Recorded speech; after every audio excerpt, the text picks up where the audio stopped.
हा सत्संग संत रामपालजी महाराजांचा असून मराठी भाषिक भक्त समाजास सहज समजावे म्हणून हिंदी भाषेतून मराठी भाषेत रूपांतरित करण्यात आलेला आहे.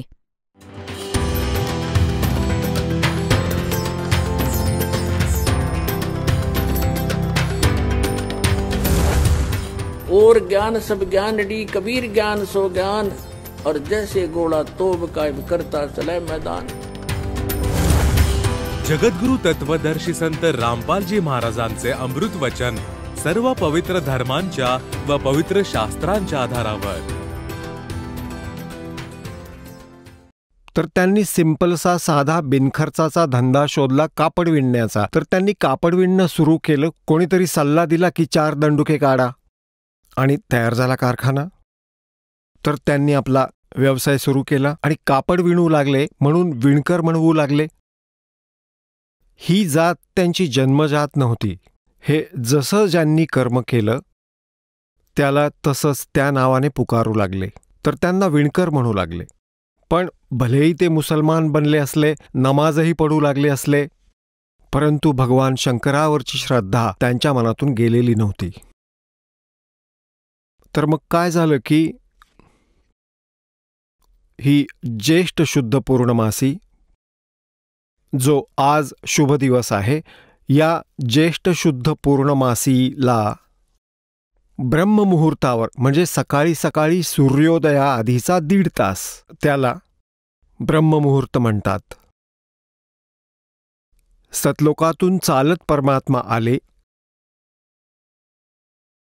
आकाशातून एक प्रकाशमय पुंज प्रकाशाचा गोळा आला. याचे साक्षीदार होते ऋषी अष्टानंदजी. एक लहरतारा नावाचा तलाव आहे आणि तो जेव्हा गंगा नदी दुथडी भरून वाहते श्रावण आणि भाद्रपद महिन्यामध्ये, ते पाणी घाटावरून उसळून लाटांद्वारे एका खूप मोठ्या सरोवराचं रूप धारण करतं. त्याला लहरतारा नावाने ओळखू लागले. तर नीरू आणि नीमाचं, गौरीशंकर आणि सरस्वतीचं गंगा घाटावर स्नान करणं बंद करून टाकलं. तर म्हणून ते त्या लहरतारा तलावावर रोज स्नान करायला जात असत. खूप सुंदर पाणी असायचं. गंगेचं पाणी तर तसंही खराब होत नाही. आणि खूप मोठं एक सरोवराचं रूप होतं. त्या लहरतारा तलावात एक रामानंद ऋषी यांचे शिष्य अष्टानंद ऋषीजी प्रतिदिन तेही स्नान करायला जात असत आणि एकांत जागा पाहून प्राकृतिक सौंदर्य आणि शांततेचा सकाळी सकाळी तिथे आनंद घेत असत. काही वेळ साधना करत असत. तर ते स्नान करून साधना करायची तयारी करत असताना त्यांनी काय पाहिलं की आकाशातून एक प्रकाशाचा गोळा आला. इतका तेज प्रकाश होता की अष्टानंदांचे डोळे ते सहन करू शकले नाहीत. जसं पुण्यात्म्यांनो आपण सूर्याकडे पाहतो, सूर्याच्या प्रकाशाला चर्मदृष्टी सहन करू शकत नाही. डोळे एकदम बंद होतात. एकदम बंद झाले की सूर्याचा जो प्रकाश दिसत नाही, एक प्रतिबिंब प्रकाशरहित दिसत राहतं, त्याचा आकार दिसत राहतो. ठीक अशाच प्रकारे जेव्हा अष्टानंद ऋषींनी त्या प्रकाशाकडे पाहिलं तर त्यांचे डोळे बंद झाले. डोळे जेव्हा बंद झाले तेव्हा काय पाहिलं? एका नवजात बाळाचं रूप दिसलं, प्रकाशरहित. कारण प्रकाश तर परमात्म्याचा होताच. तर मग त्यांनी थोड्या वेळाने डोळे उघडले तर काय पाहिलं की तो प्रकाश लहरतारा तलावात एका कोपऱ्यात जाऊन स्थिर झाला. अंधार होता. सूर्योदयापूर्वी 1.5 तास अंधार असतो. तर त्यांनी विचार केला की हे काय होतं? आपल्या जीवनात पहिल्यांदाच अशी घटना घडली आहे. आपले गुरु स्वामी रामानंदजींकडे जाऊन याचं कारण विचारेन. आणि ते उठून गेले आणि जाऊन आपल्या गुरूंना स्वामी रामानंदजींना विचारलं की हे गुरुदेव, आज माझ्याबरोबर असा प्रसंग घडला. ही काय माझ्या भक्तीची मिळालेली पावती आहे की हा माझा काही भ्रम आहे? तर जसंही ज्ञान होतं त्या ऋषी रामानंद स्वामीजींना, त्याप्रमाणे आपल्या शिष्याच्या शंकेचं समाधान करत ते म्हणाले की बेटा, जेव्हा वरील लोकातून अवतारगण येतात त्यांची अशीच लक्षणं दिसतात, तारा निखळल्यासारखी, आणि ते कोण्या आईच्या गर्भात येतील आणि काही दिवसात इथे काशीत लीला करतील. वरील लोकातून कोणी अवतार आला आहे. आता त्यांना तर अशाच भगवानाचं ज्ञान होतं जो आईच्या कुशीतून जन्म घेतो. या परमात्म्याची तर त्यांना स्वप्नातही कल्पना नव्हती, जे आईच्या कुशीतून जन्म न घेता स्वतःच येतात. तिकडे नीरू नीमा प्रतिदिन अंघोळीला जात असत. त्या दिवशीही ते गेले. तर नीमाकडे पहिल्या दिवशी कोणी नातलग आले आणि त्याच्याबरोबर त्याची बायको. त्यांची चर्चा सुरू होती दिवस रात्र, दिवसा संध्याकाळी. आणि जसा काळ इंजेक्शन लावतो एकाकडून दुसऱ्याला, जसं कोणाला मूल नसतं, तर हे कोणी नातलग येतात तर त्याचंच रडगाणं गात राहतात, म्हणत राहतात की हे भगवान, एखादं बाळ असतं तर वेगळीच शोभा आली असती घराला. आता एकटीच बसून राहतेस तू. आता एक दोन गोष्टी त्या अशाच नवलाईच्या सांगत की त्या बिचारीला रात्रभर झोप येत नसे. पुरुष तर सहन करू शकतो, पण भगिनी खूप लांबचा विचार करत राहते. पहिल्या दिवशी असंच तिला इंजेक्शन दिलं. कोणाला? नीमाला. आणि नीमा आणि नीरू प्रतिदिन अंघोळीला जात असत तेव्हा रस्त्यात जात असताना तिला त्याची आठवण आली. रडू लागली वाईट पद्धतीने आणि म्हणू लागली की हे भगवान शिव, जरी ते पूर्ण मुसलमान झालेले असले, भगवान शंकराला विसरले नव्हते. आणि म्हणू लागली, हे भगवान शंकरजी, तुमच्या दासीसाठी तुमच्या घरी काय बाळांची कमतरता भासतीये? हे दाता, तुम्ही तर समर्थ आहात. मलाही एखादं खेळणं दिलं असतं तर माझा संसार सुखाचा झाला असता.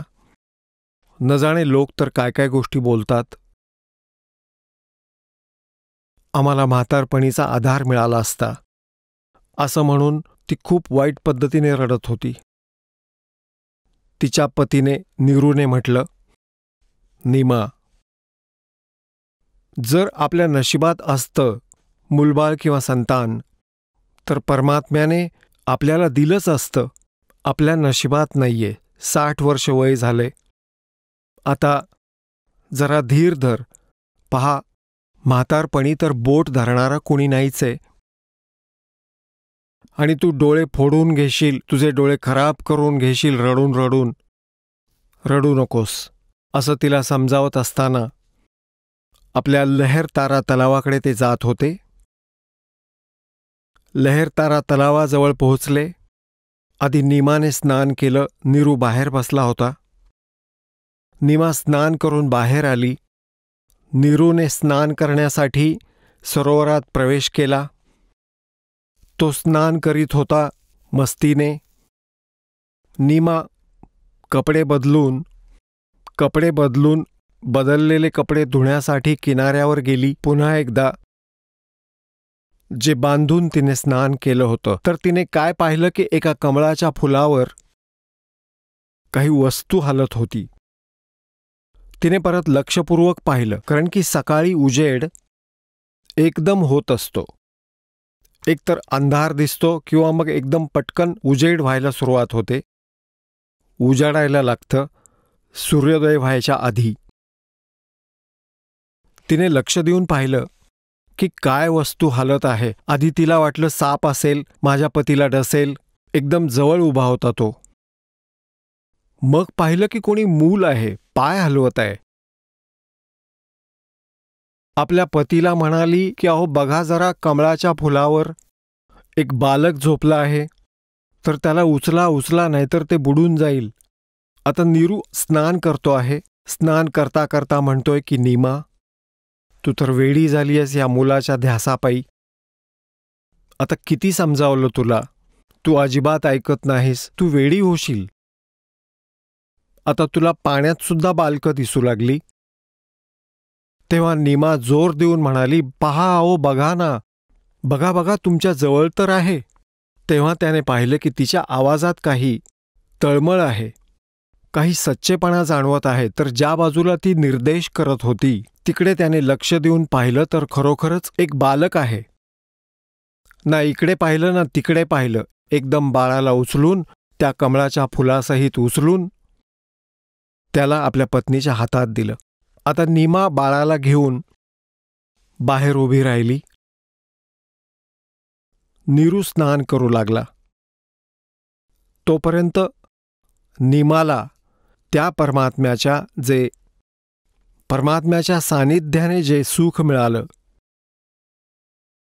त्याचा आनंद अवर्णनीय आहे. पुण्यात्म्यांनो, ज्या परमात्म्याचं नाव घेतल्यानं, त्याची चर्चा केल्याने डोळ्यात अश्रू येतात आणि अंगावर रोमांच उभे राहतात, आणि ज्याच्यासाठी आपण तडपतो आहोत, शोधतो आहोत, तो परमात्मा आपल्यासाठी किती दुःखी होतो आहे आणि त्या पुण्यात्म्याच्या कुशीत पहुडला आहे, तर त्या परमात्म्याच्या तिथे उपस्थित असल्याने, त्याला छातीशी कवटाळल्याने किती सुख मिळत असेल, याचं कुठल्याही शब्दात वर्णन केलं जाऊ शकत नाही. आता ती काय करते?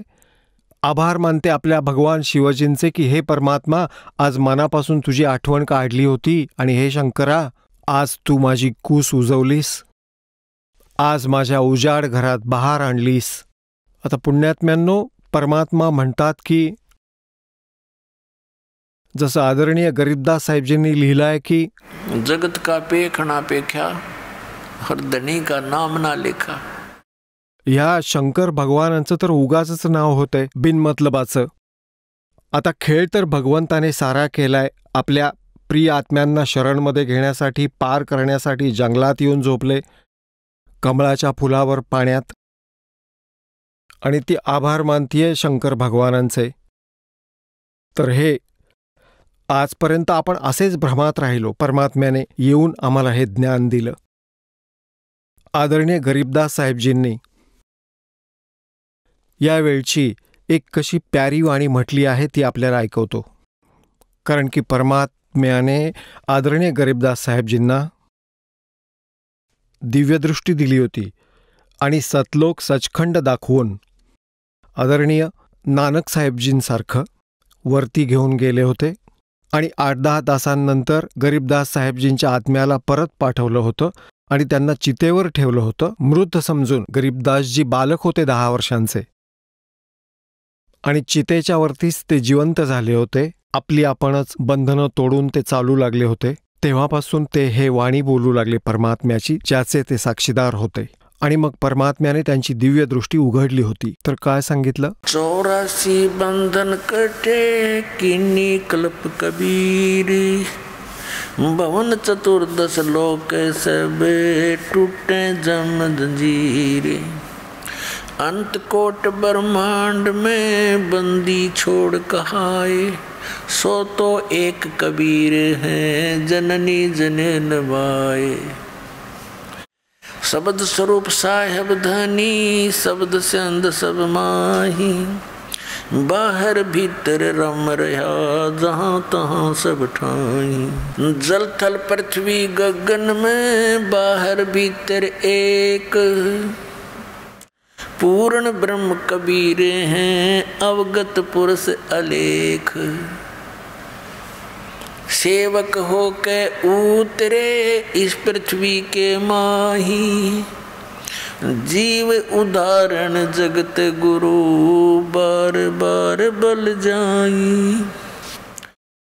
आदरणीय गरीबदास साहेबजी म्हणतायत की सेवक होऊन उतरलो, सतलोकातून चालत आलो, एक दास बनून, सेवक बनून. सेवक बनून उतरले इथे कबीरदास. कबीरदास म्हणून घेत असत ते स्वतःला. आणि पुण्यात्म्यांनो, हा आपल्यासाठी संकेत, उदाहरण होतं भगवंताचं की जर तुम्हाला परमात्मा हवा असेल तर संसारातील कुठल्याही विद्वानाची बकवास ऐकू नका. वेळ घालवण्यासाठी जी व्यवस्था मालिक करेल त्यात संतुष्ट रहा. केवळ सांसारिक डिमांड ठेवू नका. फक्त मोक्षाची आस ठेवा, फायनल. मग इथली सुख तर भगवान आपणहूनच तुम्हाला देईल. परमात्मा म्हणतात, कल्पे कारण कौन है, कर सेवा निकाम, और मन इच्छा फल दूंगा, जब पड़े मेरे ते काम. इथे पुण्यात्म्यांनो, कितीही धनवान व्यक्ती असो आणि कितीही मग तो प्रधानमंत्री का असेना आणि त्याचा मुलगा कुठे जात आहेत आणि दुर्घटनाग्रस्त होतात, मृत होतात, तिथे त्यांची काहीच भूमिका नव्हती. तिथे भगवंताची भूमिका वाचवते. आणि त्यापासून आपण दूर गेलो तर, भले आपण कितीही मोठे अधिकारी असो किंवा श्रीमंत असो, आपल्याला भगवंताचा जर आसरा आहे, तर अशा वेळी परमात्म्याचं काम आहे. तिथे धन्याचं काम आहे. तर असंही तुमच्यावर जर सद्भक्ती करत असाल, सच्च्या मनाने, कुठल्या प्रकारची आपत्ती येणार नाही. तर परमात्म्याने फ्रॅक्शन ऑफ सेकंडमध्ये म्हणतात, मी क्षणार्धात पोचेन, एका क्षणात. जन अपने के हेत एरणाकुश उदारिया रावण मारा खेत, सेवक हो के उतरे इस पृथ्वी के माही, जीव उदाहरण जगत गुरु बार बार बलि जाही. गरीबदासजी म्हणतात, सेवक होऊन आले ते या पृथ्वीवरती आणि जीव उद्धारासाठी, जीवांचं कल्याण करण्यासाठी जगद्गुरू म्हणजे सर्वज्ञान संपन्न एका संताची भूमिका केली. गरीबदासजी म्हणतात, वारंवार मी ज्याच्या शरणमध्ये आहे असा दयाळू तो स्वतः येतो आम्हाला सांभाळण्यासाठी. काशीपुरी कष्ट किया ये उतरे अदर अधार, मोमन को मुजरा हुआ जंगल में दीदार. कोट कर्ण शशिभान सोदे आसन अदर विमान, परसत पूर्ण ब्रह्म को शीतल पिंड और प्राण. गोद लिया मुख चूम कर ये हेम रूप झलकंत, जगर मगर काया करे जैसे दमक पदम अनंत. आता जेव्हा नीमाने परमात्म्याला कुशीत घेतलं, गोद लिया मुख चूम कर, तर परमात्म्याचे लाड करू लागली. हेमरूप झलकंत म्हणजे परमात्म्याचं शरीर बर्फासारखं शुभ्र होतं. हे पुण्यात्म्यांनो, परमात्म्यासाठी आपण तडपत आहोत आणि तो परमात्मा त्या प्रियात्मा निमाच्या खुशीत बालक रूपात. आता जसं बर्फ आहे, बर्फाचा ढीग कुठेही ठेवलेला असेल आणि स्वाभाविकपणे जर त्याला हात लागला तर आपलं थंडपण तो जाणवून देतोच. तर असेच परमात्मा ज्याच्या बरोबर आहेत त्याला किती शांती मिळाली असेल याचं वर्णन नाही करू शकत. किती पुण्यात्मा असतील ते ज्यांना भगवान येऊन भेटले. आता तिथून काय झालं की नीरू बाहेर निघून आला. आता नीरूला प्रेरणा झाली की जर या मुलाला आपण घरी घेऊन गेलो तर गावातील नगरातील लोक विचारतील की तुम्ही कुठून आणलत. आपण सांगू की कमळाच्या फुलातून मिळाला तर कोणाचाच विश्वास बसणार नाही आणि ते आपल्याला मारपीटही करू शकतात की सांगा कोणाचं उचलून आणलं तुम्ही हे मूल, कोणाचं सांगणार. आणि जर खरं सांगितलं तर विश्वास ठेवणार नाहीत. होऊ शकेल की आपल्याला नगरातून हाकलूनही देतील, आपण ना घरचे राहू ना घाटचे, आणि मुलंही हिसकावून घेतील. तर त्याने आपल्या पत्नीला ही सगळी गोष्ट सांगितली आणि म्हणाला, तू या बाळाला इथेच राहू दे, यातच आपलं भलं आहे. तर नीमा म्हणाली, हे पहा, मी या मुलाला इथे सोडू शकत नाही. एकतर भगिनी, मुली, माता यांचं हृदय फारच हळवं असतं आणि दुसरं मूल हे असं आहे, त्याला असं कसं सोडू. पण तो लोकलज्जेमुळे खूपच आंधळा झाला होता. भीती वाटत होती. आधी तर मुसलमान बनवलं जबरदस्तीने, कोणी जोडीदारही राहिला नाही, कोणी हिंदू मित्रही उरले नाहीत आणि मुसलमानही जवळचे नाहीत. आपलं कोणी समर्थनच करणार नाही, निघून जाऊ आपण इथून. या सगळ्या येणाऱ्या संकटांची कल्पना नीमाला समजावून सांगितली. नीमा म्हणाली, माहीत नाही या बालकाने माझ्यावर काय जादू केली आहे. मला तर याचा अतूट मोह झाला आहे. मी याला सोडू शकत नाही. याला घेऊन मला गावाबाहेर काढलं तरी चालेल. आता नीरूने विचार केला, ही तर मुलासाठी वेडीच झालीये. हिला फक्त मूलच दिसतंय, पुढचं काहीच दिसत नाहीये. तर त्याने आयुष्यात पहिल्यांदा आपल्या पत्नीवर थप्पड मारण्यासाठी हात उगारला. नाहीतर तिच्यावर त्याचं खूप प्रेम होतं. हेच जाणून की तिला मूल नाहीये आणि ती खूप दुःखी राहते. ती जिथं म्हणेल तिथं तो हजर असायचा. कधी नकार दिला नाही त्याने. तो म्हणू लागला की तू माझ्या ह्या नम्रपणाचा गैरवाजवी फायदा घेते आहेस. मागचा पुढचा विचार करत नाहीयेस तू. आता या मुलाला ठेव इथेच, नाहीतर 2 थपडा मारेन मी. असा हात त्याने उगारला तेव्हा निमाच्या कुशीत पहुडलेले बालकरूपी परमात्मा म्हणाले की नीरू, मला घरी घेऊन चल. तुमच्यावर कोणतंही संकट येणार नाही. तर नीरू घाबरून गेला की बालक बोलतंय. त्याने विचार केला की यात कोणी फरिश्ता असेल, भूतप्रेत असेल आणि तुझ्याबरोबर काही वेडवाकडं तर होणार नाही. या भयाने तो पुढे गेला. घरी घेऊन आला. आता नगरातले येऊन पाहू लागले. ते सामान्य बाळ थोडंच होतं, ते तर परमात्मा होते. असं न्यारं रूप, असा न्यारा चेहरा, बिलकुल वेगळं बालक. जसं आपण काही इंग्रजांची मुलं पाहिली असतील, ती वेगळी दिसतात. त्यांच्याबरोबर आपली बाळं ठेवली तर ती थोडी वेगळी दिसतात. तर त्याहूनही खूप कित्येक पटीने सुंदर रूप, इंग्रजांपेक्षाही जास्त गोरा परमात्म्याचा वर्ण.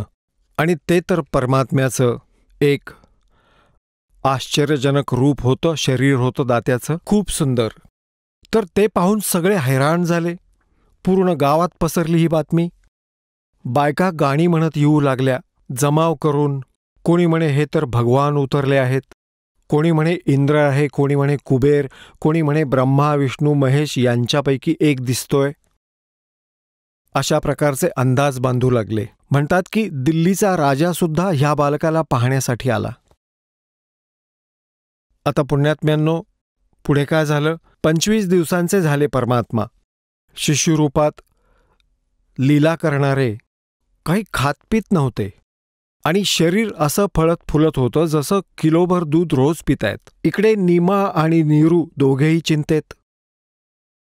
नीमा तर अजून खूप दुःखी झाली. म्हणाली की हे भगवान, एकतर तुम्ही मूल द्यायचं नव्हतं आणि हे शंकर भगवान, आणि आता दिलंय तर ते परत घेऊ नका. आता हे काही खातपीत नाहीये, हे मरेल. आणि हे मेलं तर त्याच्याबरोबर मी पण मरेन. मी नाही जगू शकत. हे ती हृदयापासून बोलत होती, फॉर्मॅलिटी नव्हती. तर परमात्म्याने पाहिलं की ही वृद्धा नक्कीच मरेल. मी कुठला मरतोय, पण ही मात्र चिंता करत करत मरेल. तेव्हा परमेश्वर कबीरजींनी शंकर भगवानांना प्रेरित केले. शिवलोकातील शिवजी आले एका साधू रूपामध्ये. आणि नीमा वाईट रीतीने रडत होती. तिला म्हणू लागले, माते, तू का रडत आहेस? नीमा म्हणाली, महात्माजी, नका ऐकू माझ्या कष्टांना. तर मग महात्म्याच्या रूपातील भगवान शंकर तिला म्हणाले, माते, असं म्हणतात की आपलं दुःख कोणाला सांगितलं तर हलकं होतं. होऊ शकतं की माझ्या योग्यतेचं काही काम असेल तर आशीर्वाद वगैरे देईन तुला. मग नीमाने सारी कहाणी सांगितली की आमच्या पोटी मुलबाळ नव्हतं आणि एक दिवस मी माझ्या भगवान शंकरांना हृदयापासून पुकारलं होतं आणि त्यांनी हा लाल दिलाय. तलावात कमळाच्या फुलावर आम्हाला हा मिळाला आणि आता हा काही खातपीत नाहीये. महात्माजी, म्हणून मी रडते. आता 25 दिवसांचं बाळ जर काही खातपीत नाहीये तर हे कधीही मरू शकतं. मी तर वाट पाहते. हे तर मरेलच, आज नाहीतर रात्री नाहीतर उद्या मरेल. तर मी त्याच्या बरोबरच मरेन. माझा फायनल फैसला आहे. मग भगवान शंकर म्हणाले, कुठे आहे तुझं बाळ, ते दाखव मला. आता नीमा बाळाला घेऊन आली. असा विचार करून की हे साधू संत काही कृपा करतील, आत गेली आणि बाळाला घेऊन आली. आणि विचार केला की महाराजजींच्या पायावर त्याला ठेवूया, ते काही आशीर्वाद देतील आणि मूल काही खायला प्यायला लागेल. त्यांच्या चरणी ठेवलं. असं त्या परमात्म्याला शिवभगवान जे साधुरूपात उभे होते त्यांच्या चरणी ठेवण्यासाठी खाली वाकली तर तिच्या हातातून ते बाळ वरती आलं. ते परमात्मा भगवान शंकरांच्या डोक्याच्या पातळीपर्यंत आले. हवेत तरंगू लागले ते बालक, ते परमात्मा. तर निमाने विचार केला, हे महारथी मोठे करामती दिसतायत, यांनी माझ्या बाळाला हवेत तरंगवलं.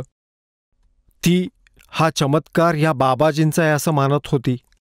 आता शंकर भगवानांनी विचार केला की हा कोणी सिद्धपुरुष दिसतोय. त्यांनी असा हात केला तर शंकर भगवानांच्या ओंजळीत परमात्मा आले, परमात्मा कबीरजी. नवजात शिशुरूपातील भगवान शंकरजींना म्हणू लागले की आपण यांना सांगा, एक कुमारी गाय घेऊन या, एक वासरू, आणि तिच्यावर आपण आपला आशीर्वाद पर हात ठेवा. महात्माजी, शंकर भगवान, तर ती दूध द्यायला लागेल आणि मग ते दूध मी पिईन प्रतिदिन. शंकर भगवानांनी निमाला विचारलं, तुझा पती कुठे आहे, बोलाव त्याला. नीरूला बोलावलं. त्याला सांगितलं की एक अशी अशी कुमारी गाय घेऊन ये, जिनं दूध सोडलं आहे, वासरू आहे, जिला बैलाचा संग झालेला नाही, जिला कुमारी म्हणतात, आणि एक मातीचं कोरं भांडं घेऊन ये कुंभाराकडून स्वच्छ. तो ते दोन्ही, कुमारी गाय पण घेऊन आला आणि कुंभाराकडून एक छोटंसं भांडं मातीचं घेऊन आला. आता शंकर भगवानांनी त्या गायीच्या कमरेवर आशीर्वाद भरा हात ठेवला. तिचे स्तन मोठे झाले आणि त्याखाली ते पात्र ठेवलं.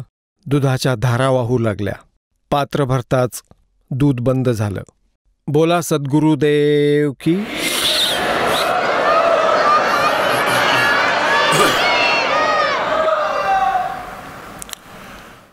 आणि परमात्म्याने ते दूध प्यायले. आता पुण्यात्म्यांनो, आपण परमात्म्याला ओळखू शकू, कारण परमात्म्याने आपल्याला दीक्षा दिली आहे, अक्षरज्ञान दिलं आहे. आत्तापर्यंत या ब्राह्मण लोकांनी खूप गैरफायदा घेतला आपला. त्यांनाही काही माहीत नव्हतं आपल्या गुरूंना की सद्ग्रंथ काय सांगतायत. आणि भगवान कृष्ण आणि विष्णूजींनाच भगवान सांगतील, जेव्हा की यांच्या चरित्रात लिहिलं आहे की यांचा पिता काळ असं म्हणतो की तू भगवान नाहीयेस, तू स्वतःला भगवान मानायला लागलायस. तर आता तुम्हाला प्रमाण देतो थोडंसं. एकतर ऋग्वेद मंडळ नंबर 9 सूक्त नंबर 1 मंत्र नंबर 9 मध्ये प्रमाण आहे की परमात्मा जेव्हा शिशुरूप घेऊन प्रकट होतो, सतलोकातून चालत येतो, काही काळ संसारात राहून सामान्य जनासारखी क्रियाकर्म करतो, एका सामान्य माणसासारखी क्रियाकर्म करून उदरनिर्वाह करतो. एक उदाहरण समोर ठेवतो. तर त्यावेळी जेव्हा तो शिशुरूप घेऊन प्रकट होतो तेव्हा त्याच्या पालनाची लीला कुमाऱ्या गायींद्वारे होते. आता पुण्यात्म्यांनो, वेद परमात्म्याचा इतिहास आहे, परमात्म्याचे विधान आहे. आणि भगवान काय करतात, कुठे असतात, कुठे राहतात, कसे मिळतात, हे त्या सद्ग्रंथांमध्ये वर्णित आहे, ज्यांना आपण एक खूपच प्रमाणित ग्रंथ मानतो. आणि त्यात जे प्रमाण मिळतं, तर एक बुद्धिमान व्यक्ती सहजपणे जाणून घेते की परमात्मा कोण आहे. यासाठी या शिक्षणाने आपण या सद्ग्रंथांना आपण समजण्यायोग्य, पाहण्यायोग्य होऊ. आणि आता भगवानाला समजून प्राप्त करून घेऊ. आधी तुम्हाला दाखवतो, कबीर सागरमध्ये 600 वर्षांपूर्वी आदरणीय धरमदास साहेबजींनी परमात्म्याच्या लीलेचे वर्णन लिहिले होते. त्यांच्याद्वारे बोललेली वाणी, त्यांच्याद्वारे केलेल्या लीला, जसं भाई बालेवाली जन्मसाखीमध्ये आदरणीय नानक साहेबजींच्या ज्या लीला होत्या त्या बालाजींनी लिहिल्या. बालाजी आणि मर्दानाजी त्यांच्याबरोबर राहत होते, तर ते प्रमाणित आहे. तसंच आदरणीय धरमदास साहेबजींनी परमात्मा कबीरजींच्या लीला लिहिल्या, त्यांच्याकडून ऐकल्या आणि प्रत्यक्ष पाहिल्या देखील. त्याचं नाव कबीर सागर आहे. हे पहा, हा आहे कबीर सागर. याचा कोण आहे संशोधक करता? कबीरपंथी भारत पथिक स्वामी युगलानंद विहारी द्वारा परिष्कृत. मुद्रक आणि प्रकाशक आहेत खेमराज श्रीकृष्णदास. अध्यक्ष श्री व्यंकटेश्वर प्रेस, खेमराज श्रीकृष्णदास मार्ग, मुंबई. यात ज्ञानसागर अध्याय आहे. यात परमात्म्याच्या प्राप्तीचं वर्णन आहे, कसे प्रकट झाले होते. हे 74 पानावर आहे ज्ञानसागरमध्ये. सुन जुल्हा मन भयो आनंदा, जिमी चकोर पायो निश्चंदा. ले सुत चले हर्ष मन कीन्या, तासो पुन असबोल ही दीन्या. आता मुलाला तिथून घेऊन आले जंगलातून. सुत काशी को ले चले, लोग देखण ते आव. अन्न पाणी बख्शे नहीं, खाल्ले नाही. जुल्हा शोक जनावे. तब जुल्हा मन कीन तिवाना, रामानंद से कही उत्पाना. मैं सुत पायो बड़ा गुणवंता, कारण कौन बखे नहीं संता. रामानंद ध्यान तब धारा, जुल्हा सो तब वचन उचारा. पूर्व जन्म में ते ब्राह्मण जाति, हर सेवा की नी बलबाती. कुछ तुम सेवा हर की चूकाता, तो भयो जुल्हा का रूपा. प्रीति प्रभु गए तोर लीना, ताते उद्धान में सुत तो है दीना. तुला ह्यासाठी जंगलात पुत्र दिला, भगवंतांनी तुझी प्रार्थना ऐकली. अच्छा, आता नीरू काय म्हणतोय? प्रभु जस की नो तस पायो, आरत हो तो दर्शन आयो. संकट में मैं तेरे पास आया हूँ, सो कहिए उपाय गुसाई.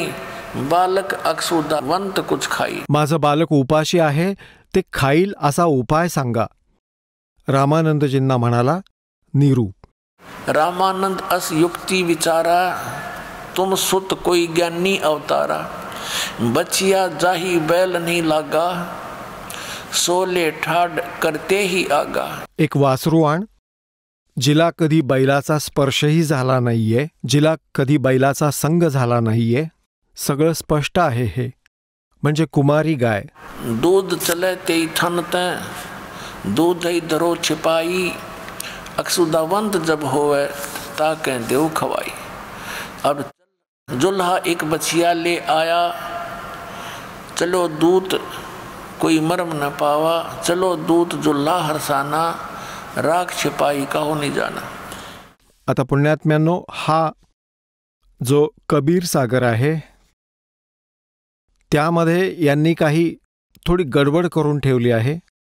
कबीरपंथीयांनी ज्यांनी जसा विचार केला की संसार एखादवेळी ह्या घटनेला असं स्वीकारणार नाही, म्हणून त्यांनी थोडाफार बदल केला कबीर सागरमध्ये.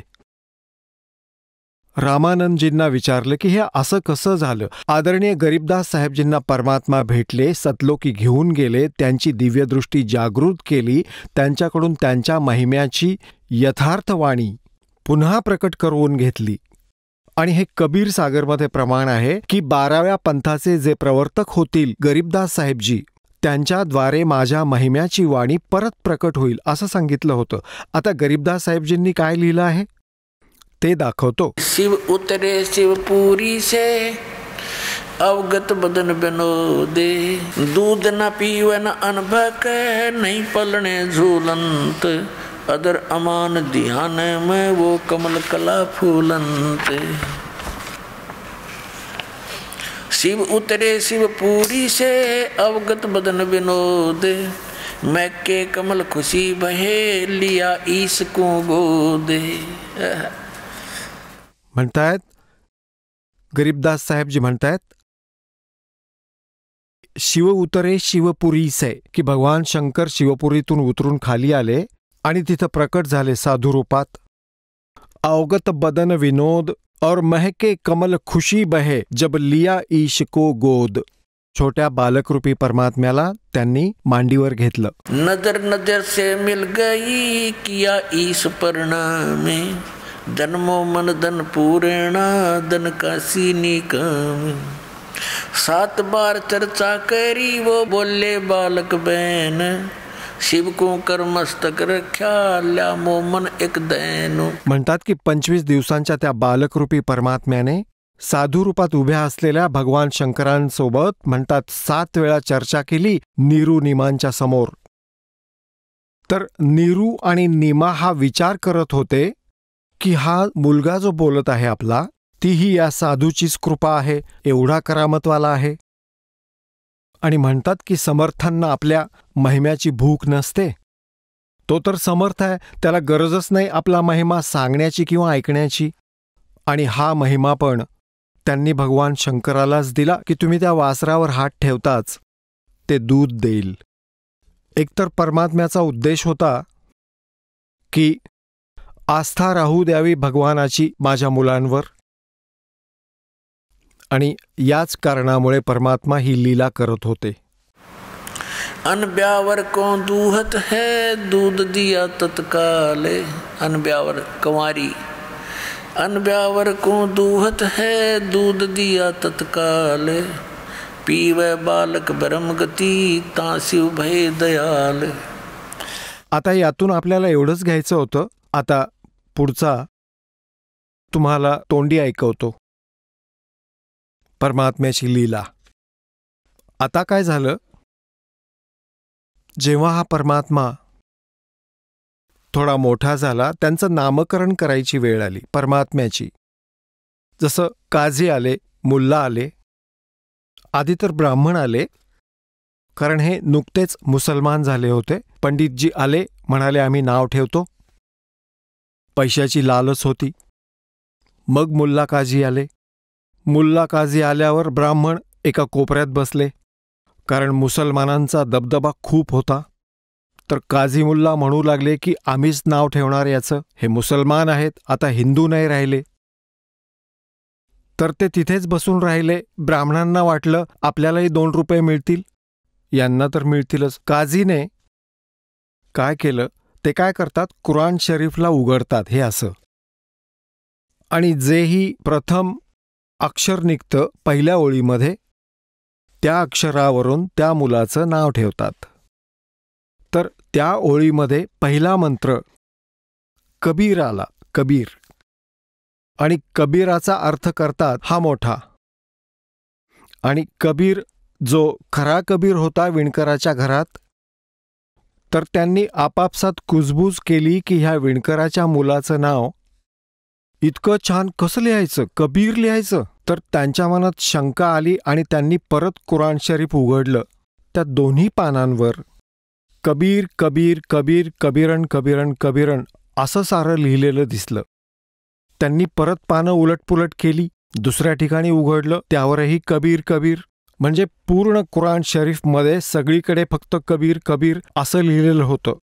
बाकी काहीही त्या पुस्तकात उरलं नाही. परमात्मा म्हणाले, काझी, माझं नाव कबीरच असेल. आता काझी तर निघून गेले, यांनी तर आमचा धर्म बिघडवून टाकला. आमच्या कुराण शरीफमध्ये पण काही जादूतंत्र आहे, निघून गेले. परमात्म्याचं नाव कबीर पडलं. मग काही दिवसांनी मुसलमान धर्माप्रमाणे त्यांची सुनता करू लागले, त्यांना मुसलमान बनवण्यासाठी. पहा ही आपली कशा प्रकारची नाटकं होती. हिंदू कसे बनतात, हिंदू बनतात जानवे घातल्यावर, आणि एक शेंडी ठेवली जाते डोक्यावर, तर तो हिंदू आहे. बनवला हिंदू आपणच, भगवान बनवून नाही पाठवत. आणि मग मुसलमान कसे बनतात की मुलाच्या इंद्रियाची त्वचा कापतात पुढची, मुसलमान बनवला. तर परमात्मा म्हणत की चला बाबा, मुलाला तुम्ही असं मुसलमान बनवलं, मग मुलीला मुसलमानीन कसं बनवलं तुम्ही, तर नो आन्सर. पण माना की आता धीट झालोत आपण. तर परमात्म्याची सुनता करण्यासाठी न्हावी पोहोचला, अशी कात्री वस्त्रा घेऊन. तर त्याला वेगळं ठेवतात, पडदा लावतात. तर काय पाहिलं त्याने, तर परमात्म्याने 5 लिंग दाखवली. न्हाव्याला तर घाम फुटला, हातातून कात्री सुटली आणि ताप चढला त्याला. लोक विचारू लागले की काय झालं, तर काही कळेना की काय झालंय ते. तो घाबरून गेला अगदी. जाऊन पाहिलं त्यांनी, तर त्यांची अशी 5 लिंग आहेत. तर परमात्मा म्हणाली की घ्या, एकाची नाही सगळ्यांची करा. तर घाबरून गेला न्हावी. एकाची सुनता केली तर मग मी हिंदू मुसलमान जसा वाटेल तसा राहीन. तर हा आवाज ऐकून आणि ही लीला पाहून न्हाव्याला तर ताप चढला. नाही केली आणि परमात्मा मग परत त्यांच्या साध्या बालकरूपात आले. अशा प्रकारे जेव्हा परमात्मा 5 वर्षांचे झाले, 5 वर्षांच्या वयातच त्यांनी भल्या भल्या विद्वानांच्या तोंडचं पाणी पळवलं. पहा, ते मालिक होते आणि हे ब्राह्मण, हे नकली गुरु आपले. ब्राह्मण काही जातीशी निगडीत नाहीये पुण्यात्म्यांनो. ब्राह्मण तोच जो गुरुपदी विराजमान शिक्षक, टीचर, हे आमचे आध्यात्मिक टीचर होते. परंतु जे गुरुपदी विराजमान आहेत, जसे ऋषी, महर्षी, हे ब्राह्मण, सामान्यजन ब्राह्मण नाही मानले जात. उदाहरणार्थ, माझे पूज्य गुरुदेवजी या परंपरागत ब्राह्मण जातीतील होते आणि माझे दादा गुरुजी जाट जातीतील होते, गाव छावला, दिल्लीचे. आणि माझे गुरुदेव ब्राह्मण असूनही म्हणायचे की मी ब्राह्मण नाहीये बाबा, मी ते कर्म करत नाही जे ब्राह्मण करतात. आम्ही तर शेती करत होतो, शेतकरी होतो.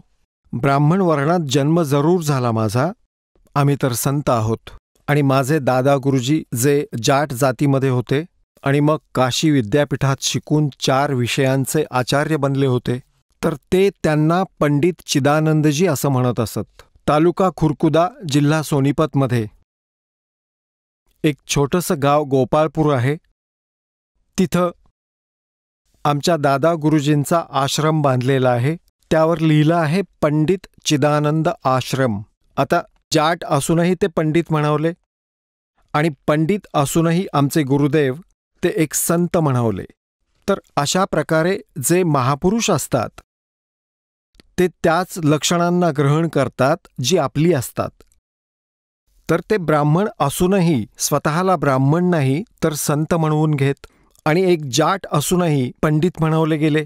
दासाचा उद्देश हाच आहे की त्या ब्राह्मण लोकांची उदाहरणं देत आहे ज्यांनी आजपर्यंत आमच्याशी बेईमानी केली होती, सद्ग्रंथांना जाणत नव्हते आणि महर्षी म्हणवत होते. आपल्या पूर्वजांची सगळ्यांची दिशाभूल केली, शास्त्रविधी त्यागून मनमानी आचरण करून भूत बनवलं, श्राद्ध काढू लागले आणि आपल्या पोटापाण्याचा धंदा केला. तर सांगायचा अर्थ असा की पुण्यात्म्यांनो, ह्या आध्यात्मिक मार्गाला एक योग्य दिशा देण्यासाठी स्वतः परमात्मा येतात. आणि आता तर पुण्यात्म्यांनो, आपण कबीर सागरमध्ये पाहिलं परमात्म्याने कुमारी गाईचं दूध प्यायलं. आता दाखवतो वेदात. जेव्हा वेदातही हेच लिहिलं आहे की भगवान अशाच लीला करतात, तर परमात्म्याला ओळखायला एक क्षणही पुरेसा आहे की हु इज गॉड. ज्यांनी ही लीला दाखवली तेच देव. हे पहा, ऋग्वेद मंडळ नंबर 9 आणि हा या आर्य समाजवाल्यांनीच अनुवादित केलेला आहे. हा पहा, ऋग्वेद मंडल 9:10 आहे. हा कुठून प्रकाशित आहे? प्रकाशक आहेत सार्वदेशिक आर्य प्रतिनिधी सभा, महर्षी दयानंद भवन, रामलीला मैदान, नवी दिल्ली. हे त्यांचे फोन नंबर आणि फॅक्स नंबर आहेत. कुठून मुद्रित झालाय? Prince offset printers, 1510 Pataudi house, Daryaganj, नवी दिल्ली. आता ऋग्वेद मंडळ नंबर 9 आणि सूक्त नंबर 1चा 9 नंबर पाहण्याआधी तुम्हाला थोडं अजून तयार करावं लागेल. हे पहा, हे 9वं मंडळ आहे आणि हे प्रथम सूक्त आहे. आणि याचा प्रथम मंत्र हा पहा, इथं लिहिलंय हे परमात्मन, म्हणजे परमात्म्याचा महिमा आहे हा. मग इथे पहा दुसऱ्या मंत्रात ऋग्वेद मंडल नंबर 9 सूक्त 1 मंत्र 2 मध्ये हे परमात्मन तुम्ही, मंत्र 3 मध्ये हे परमात्मन तुम्ही, मंत्र 4 मध्ये हे परमात्मन, मंत्र 5 मध्ये हे परमात्मन आणि मंत्र 6 मध्ये हे परमात्मन. मंत्र 7 मध्ये यांना आठवण झाली. पुढे तर परमात्म्याला साकार म्हटलं आहे, तर यांची भाषा बदलली. ह्या आर्य समाजांच्या आचार्यांची यांनी भाषा अवघड करायला सुरुवात केली. आधी तर परमात्मा हे परमात्मा, परमात्म्याची महिमा सांगत होते.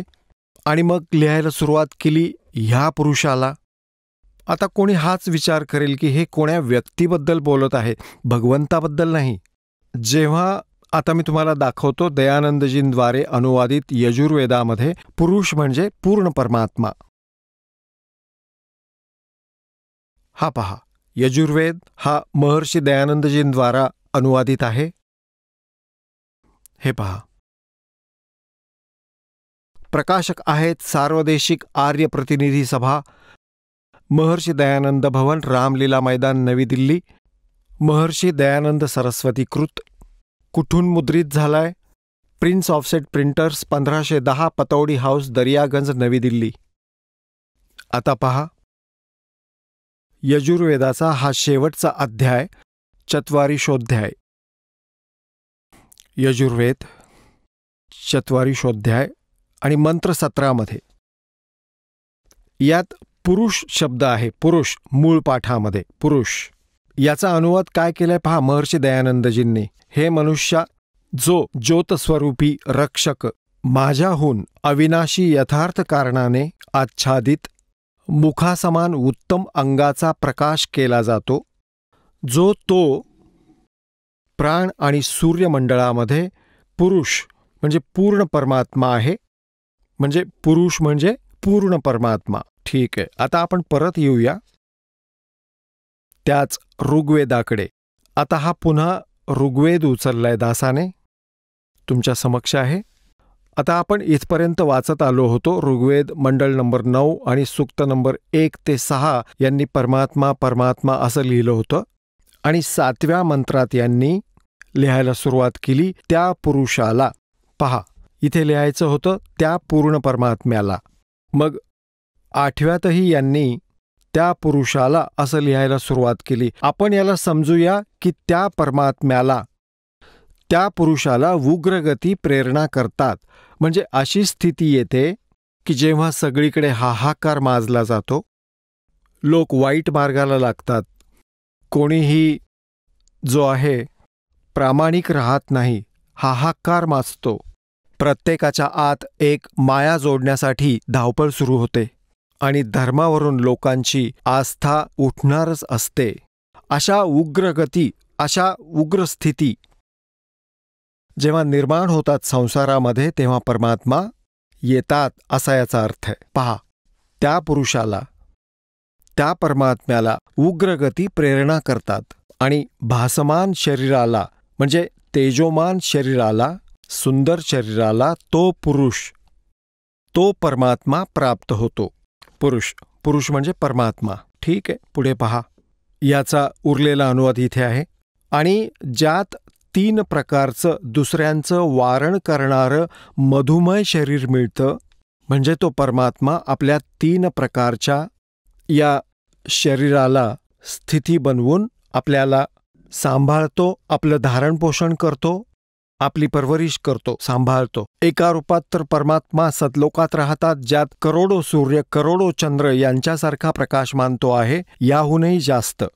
आणि दुसरी लीला ते करतात ते शिशुरूप धारण करून. प्रत्येक युगात अशी लीला करतात. एका सरोवरामध्ये एका कमळाच्या फुलावर विराजमान होतात. तिथून कोणी निस्संतान जोडपं त्यांना घेऊन जातं आणि मग अशा प्रकारे कुमारी गाईचं दूध पितात आणि मग मोठे होतात. आपल्या तत्वज्ञानाचा प्रचार करतात. आणि तिसरं म्हणजे ते असं करतात की कुठेही साधू संताचं रूप घेऊन, जिंदा महात्म्याचं किंवा ऋषीचं, कुठेही प्रकट होऊन ते आपला प्रचार करतात. कोणाला आशीर्वाद देऊन त्यांचं कल्याण करतात आणि चांगल्या आत्म्यांना सतलोकी नेऊन परत आणून सोडतात, म्हणजे तो भगवंताचा साक्षी बनू शकेल. अशा लीला करतात. तर त्यातील एक लीला जी शिशुरूप धारण करून करतात, ती ऋग्वेद मंडळ नंबर 9 सूक्त 1 मंत्र 8 आपण पाहिली की तो परमात्मा एक सुंदर शरीर धारण करतो आणि त्या उग्रगती त्याला प्रेरणा देतात आणि तो शिशुरूप धारण करून येतो. जेव्हा शिशुरूपातील प्रकट परमात्म्याच्या पालनपोषणाची लीला कुमाऱ्या गायीद्वारे होते, हे आपले वेद प्रमाण सांगतात. हे पहा, ऋग्वेद मंडळ नंबर 9 सूक्त 1 मंत्र 8 आपण वाचला. आता 9वा वाचूया. हा 9वा आहे. इथे हे शिशुरूप आहे. शिशु, शिशु शब्द आहे. धेनव म्हणजे गाय, धेनवहा गाय, गाई. आता याचा इथे पाहूया. त्या सोम, सोम म्हणजे पहा, सौम्य स्वभावाला पुरुष लिहिलं. आता इथे यांनी स्वतःच लिहिले सोम म्हणजे, या पहिल्याच मंत्रामध्ये हाच अनुवाद करता. सोम म्हणजे हे परमात्मन, सोम म्हणजे सौम्य स्वभावाचा परमात्मन, म्हणजे सोम म्हणजे परमात्मा, आणि इकडे लिहिलंय पुरुष. हे पहा, यांना आठवण आली की दयानंद तर निराकार म्हणतायत, करा उलट पुलट. वो कहते हैं चोर चुरावे तुंबड़ा और गड्ढा पानी में, वो गड्ढे हुआ ऊपर आवे न सच्चाई छनी ना. इन्होंने यांनी भोपळा गाडायचा प्रयत्न केलाय, सच्चाई लपवण्याचा प्रयत्न केलाय, परंतु ते लपवू शकले नाहीत. हे पहा, त्या सौम्य स्वभाववाल्या पुरुषाला म्हणजे त्या अमर परमात्म्याला, त्या पूर्ण परमात्म्याला, जो शिशुम म्हणजे शिशुरूप धारण करून प्रकट होतो, असा याचा अर्थ आहे. यांनी काय लिहिलंय की त्या सौम्य स्वभाववाल्या पुरुषाला, शिशुमचा अर्थ लिहिला कुमारावस्थेतच, सर्व प्रकारे अहिंसनीय गायी तृप्त करतात. अभि म्हणजे पूर्ण रूपाने, सर्व प्रकारे लिहिलाय अनुवाद.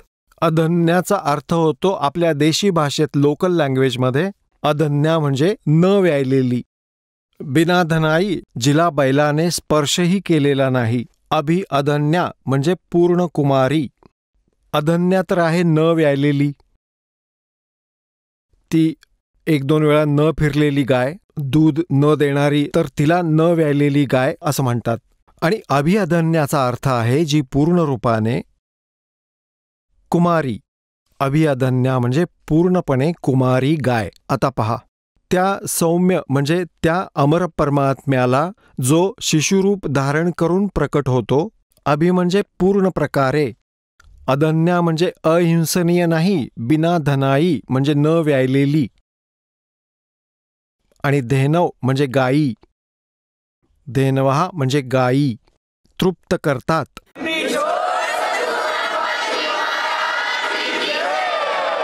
चला आता आपण त्या श्रद्धाळूंचे अनुभव जाणून घेऊया ज्यांनी जगद्गुरु तत्वदर्शी संत रामपालजी महाराज यांच्याकडून दीक्षा प्राप्त केलेली आहे, तसेच त्यांच्याद्वारे सांगितलेल्या भक्ती मार्गावर चालत आहेत. नमस्कार सतसाहेब. आपलं नाव? उमेश दास कायंगोळी. आपण कुठून आलात? मी वाई तालुका वाई जिल्हा सातारा इथून आलो आहे. आपला व्यवसाय काय आहे? मी मजुरी करतो. संत रामपालजी महाराजांची गुरुदीक्षा आपण कधी घेतली? संत रामपालजी महाराजांची गुरुदीक्षा मी 26 जानेवारी 2021 रोजी घेतली. संत रामपालजी महाराजांची गुरुदीक्षा घेण्याअगोदर आपण व आपला परिवार कोणती भक्ती साधना करत होतात? संत रामपालजी महाराजांची भक्ती घेण्याअगोदर मी शाळेत असल्यापासून आम्ही गणपती बसवायचो, शिवजयंती, नवरात्रोत्सव आणि बाकीचे जे पारंपरिक जे विधी आहेत ते करायचो. सत्यनारायण पूजा करायचो. जेजुरीच्या खंडेराया तिकडे सोमवती अमावस्येला जायचो. त्याच्यानंतर आळंदी, पंढरपूर असं कोण जिकडे सांगेल तिकडे जायचो. त्यानंतर महाशिवरात्रीला महाबळेश्वरला जायचो. अशा बऱ्याच ठिकाणी जे सांगेल तिकडे जायचो.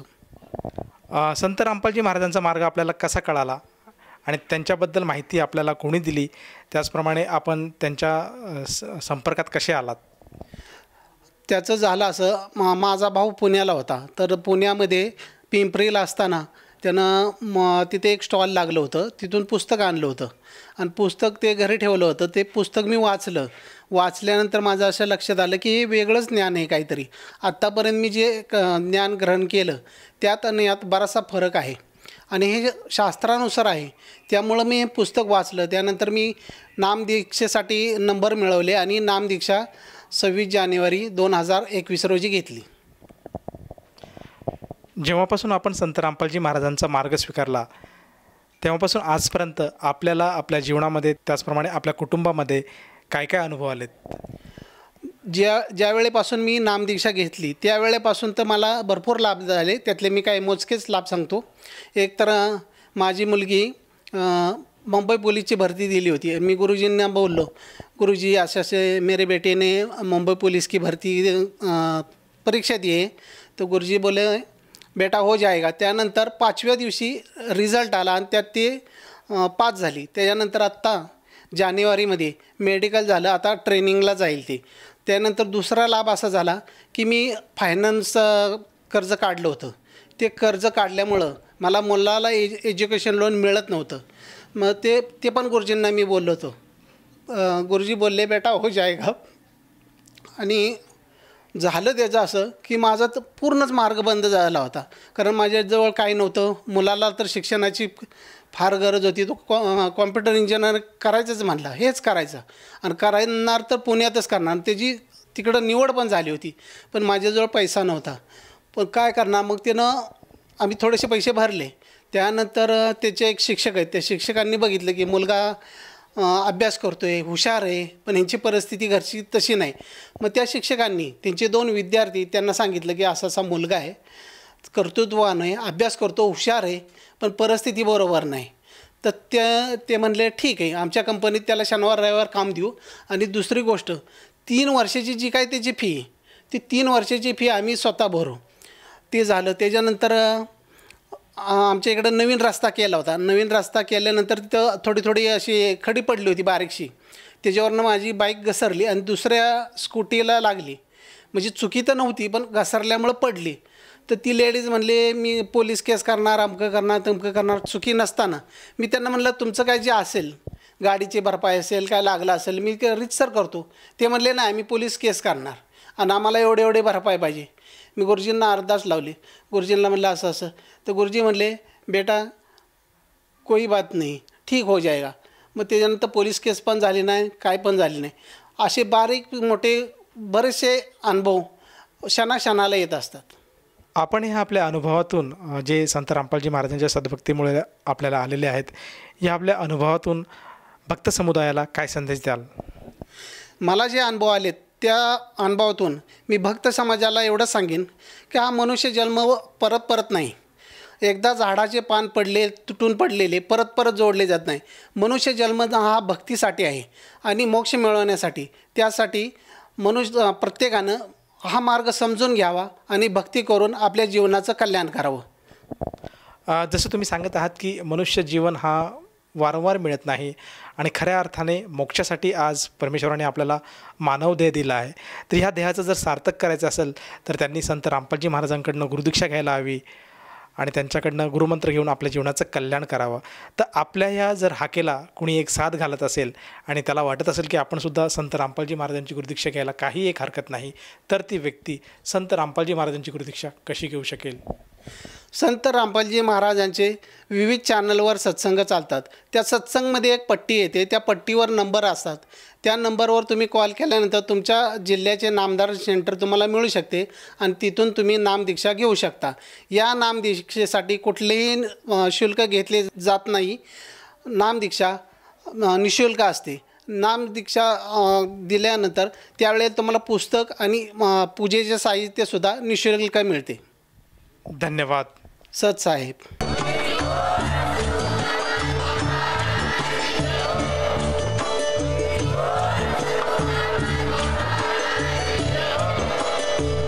आपण ऐकत होता जगद्गुरु तत्वदर्शी संत रामपालजी महाराज यांचे मंगल प्रवचन, ज्यांच्या शुभ आशीर्वादाने संपूर्ण विश्वामध्ये 500 पेक्षा जास्त नामदीक्षा केंद्र आहेत, जिथे निशुल्क नामदीक्षा दिली जाते. निशुल्क नामदीक्षा प्राप्त करण्यासाठी आणि अधिक माहितीसाठी संपर्क करा 7030303951 7030303952. अद्वितीय आध्यात्मिक ज्ञान वाचण्यासाठी, पाहण्यासाठी आणि ऐकण्यासाठी संत रामपालजी महाराज ॲप अवश्य डाउनलोड करा किंवा आमची वेबसाईट www.jagadgururampalji.org वर व्हिजिट करा. आम्हाला सोशल मीडियावर फॉलो करा. सर्व पवित्र धर्मांच्या पवित्र शास्त्रांवर आधारित प्रमाणित अनमोल पुस्तक ज्ञानगंगा किंवा जगण्याचा मार्ग यापैकी कोणतेही एक पुस्तक निशुल्क मागवण्यासाठी आपण आम्हाला आपले पूर्ण नाव, पूर्ण पत्ता, पिनकोड आणि फोन नंबर सह लिहून 7030303951 किंवा 7030303952 या नंबरवर SMS करू शकता किंवा 7030303950 या नंबरवर व्हॉट्सअप देखील करू शकता.